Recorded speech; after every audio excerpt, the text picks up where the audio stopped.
आज हम पढ़ने वाले हैं गार्डनर का बहुबुद्धि सिद्धांत। गार्डनर का बहुबुद्धि सिद्धांत, इसमें क्या बताया गया है? इसमें बताया गया है कि बुद्धि कोई एक तत्व से नहीं बनती या बुद्धि कोई एक प्रकार की नहीं होती है। ये नहीं है कि कोई व्यक्ति अगर किसी एक काम में परिपूर्ण है, मान लीजिए किसी को डांसिंग अच्छी आती है तो वो सारे कार्य कर सकता है, ऐसा कुछ नहीं होता।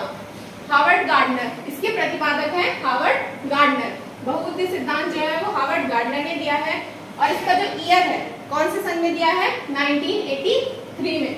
इसमें उन्होंने ये बताया है कि बुद्धि जो है वो कई प्रकार की होती है। एक व्यक्ति के अंदर बहुत सारे प्रकार की बुद्धि होती है जिसके अनुसार वो तरह तरह के कार्य करता है। प्रारंभ में इन्होंने क्या बताया था? जब इन्होंने बहुबुद्धि सिद्धांत आया था जब गार्डनर का, तो इसमें इन्होंने बताया था कि बुद्धि जो होती है हमारी वो 7 प्रकार की होती है। लेकिन 2020 में जब इसमें कुछ बदलाव करे गए थे तो इसमें यह बताया गया था कि बुद्धि जो है वो उसको 9 प्रकार की होती है, यानी कि 9 प्रकार में उसको वर्गीकृत किया गया है। अब हार्वर्ड का बहुबुद्धि सिद्धांत में कितने प्रकार की बुद्धि बताई है हमें? 9 प्रकार की बुद्धि। तो अब हम उन 9 प्रकार की बुद्धि के बारे में अध्ययन करेंगे। हमारी पहले प्रकार की बुद्धि है वो कौन सी है?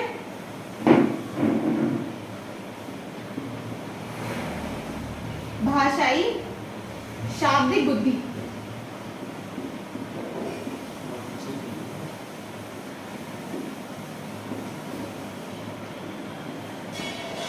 भाषाई जैसे कि इसके नाम से पता चल रहा है शाब्दिक बुद्धि, यानी कि इसमें जो मनुष्य होता है जिसकी शाब्दिक बुद्धि होती है, जिसमें वो शब्दों का चयन बहुत अच्छे प्रकार से करता है। जैसे कवि होते हैं या वक्ता वगैरह जो होते हैं, नेता वगैरह जो भाषण देते हैं, वो क्या करते हैं? वो शब्दों का चयन इस प्रकार से करते हैं कि सामने वाले को अपने शब्दों से प्रभावित कर देते हैं।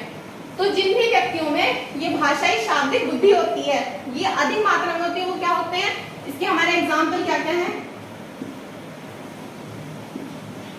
जैसे कवि हो गए या वक्ता जो होते हैं, जैसे कि नेता। तो ये सब जो होते हैं इनमें कौन सी प्रकार की बुद्धि होती है? शाब्दिक भाषाई शाब्दिक बुद्धि होती है, यानी कि वो शब्दों का चयन जो है बहुत अच्छे प्रकार से कर पाते हैं। दूसरे प्रकार की बुद्धि हमारी होती है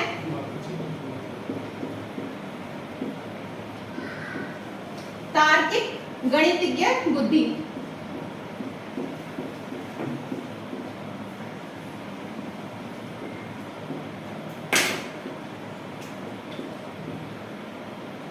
तार्किक गणितिक बुद्धि यानी कि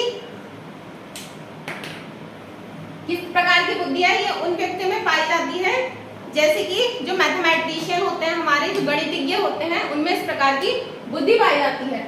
आप इसके नाम से भी आपको समझ में आ रहा होगा तर्क। तर्क यानी कि क्या है? लॉजिक। और गणित यानी कि मैथ से रिलेटेड है।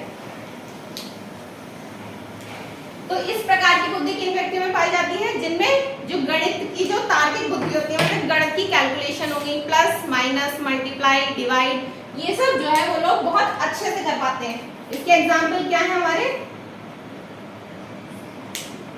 जो हमारे मैथमेटिशियन होते हैं,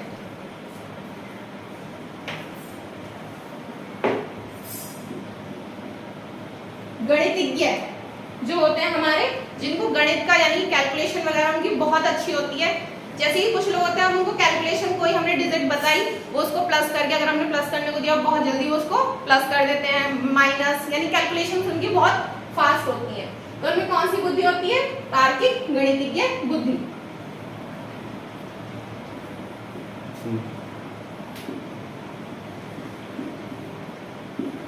तीसरी है हमारी स्थानिक बुद्धि।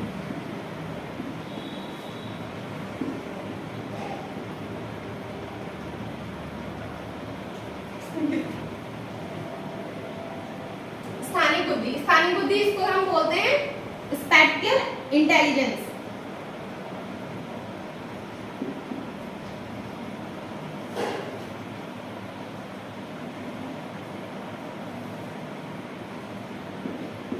चौथे प्रकार की बुद्धि हमारी कौन सी होती है?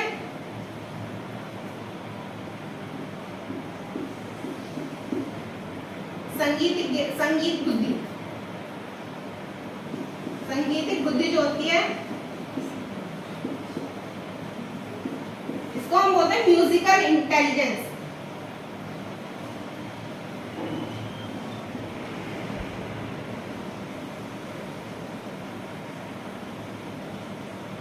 म्यूजिकल इंटेलिजेंस, इसमें क्या है, ये जो जिन व्यक्तियों में ये बुद्धि ज्यादा पाई जाती है वो व्यक्ति जो होते हैं उनको म्यूजिक की पिच जो होती है, कहाँ पिच, जो अगर सिंगिंग कर रहे हैं तो पिच कहाँ हाई करनी है, कहाँ लो करनी है, या फिर जैसे हमारे म्यूजिक में जो स्वर मतलब सुर होते हैं, ताल होते हैं, उनकी उनको बहुत अच्छी समझ होती है।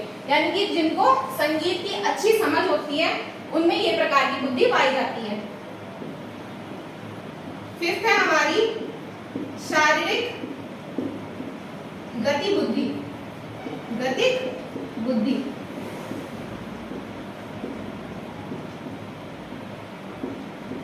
शारीरिक गति यानी कि शरीर को गति देने वाली बुद्धि। जैसे कि एथलीट वगैरह होते हैं, वो क्या होता है, उनकी बॉडी में स्टैमिना बहुत ज्यादा होता है और बॉडी मूवमेंट जो है वो बहुत फास्ट होते हैं।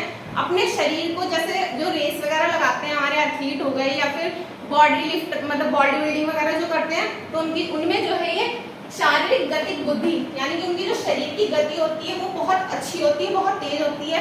जैसे पीटी उषा है तो उनकी जो रनिंग स्पीड है वो बहुत ज्यादा अच्छी है, तो उनमें कौन से प्रकार की बुद्धि देखने को मिलती है, शारीरिक गतिक बुद्धि।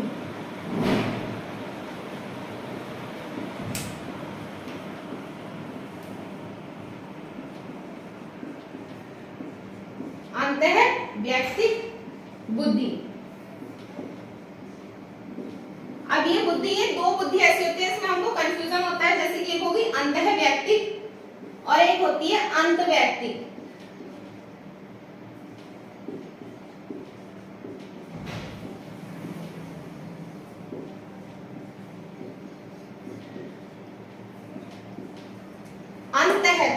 अंतः यानी कि अंदर, तो इसमें कौन सा आता है, इंट्रा। इसको अगर हम इंग्लिश में याद करते हैं तो हमें ज्यादा आसानी से याद रहता है।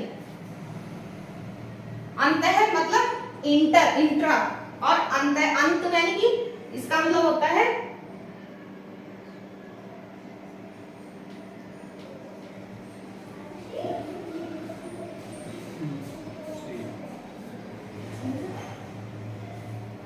अंतः में क्या होता है, इंट्रा, यानी कि इसमें दो लोगों को मतलब हम जो अपने विचार दूसरों को समझाना या दो लोगों में संप्रेषण की बात अगर हम करते हैं तो इसमें दो व्यक्ति होते हैं। और जो अंतर व्यक्ति होती है वो हम अपने अंदर जो चेंजेस लाते हैं। जैसे कुछ लोग सत्संग वगैरह में जाते हैं तो वो किस लिए जाते हैं, अपनी आत्म संतुष्टि यानी कि मन की शांति के लिए जो जाते हैं, तो वो कौन सी बुद्धि होगी, अंतर व्यक्ति।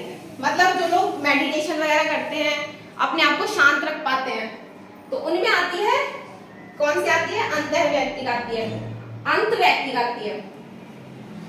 अब आती है हमारी 8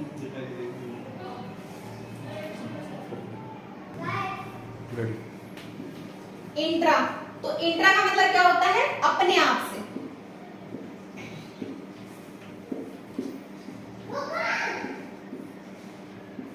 यानी कि जो आत्मचिंतन जो लोग कर पाते हैं, अपने आप से बातें करते हैं।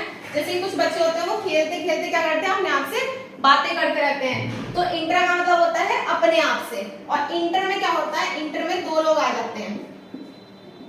इंटर में क्या होता है, इसमें दो व्यक्ति होते हैं। यानी कि हम इस प्रकार की बातें करें कि जो दूसरे के व्यक्तित्व को क्या कर दे, प्रभावित कर दे।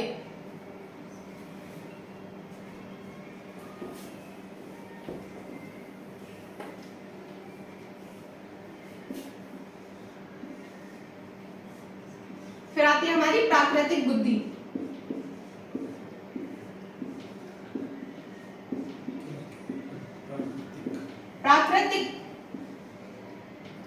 प्राकृतिक बुद्धि यानी कि हमारी नेचुरल इंटेलिजेंस। प्राकृतिक बुद्धि जिन लोगों में होती है उनको क्या होता है, उनको प्रकृति से बहुत ज्यादा लगाव होता है।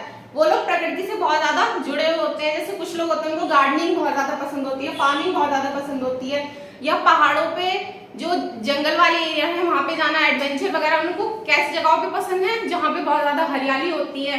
मतलब नेचर से वो लोग क्या होते हैं, प्रकृति से जुड़े रहते हैं।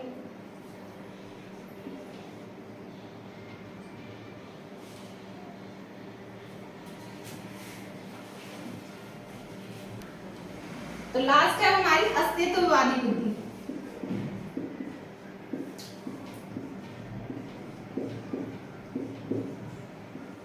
अस्तित्ववादी बुद्धि। ये प्रकार की बुद्धि किन लोगों में पाई जाती है? जैसे साधु संत होते हैं या फिलोसफर जो होते हैं उन लोगों में पाई जाती है।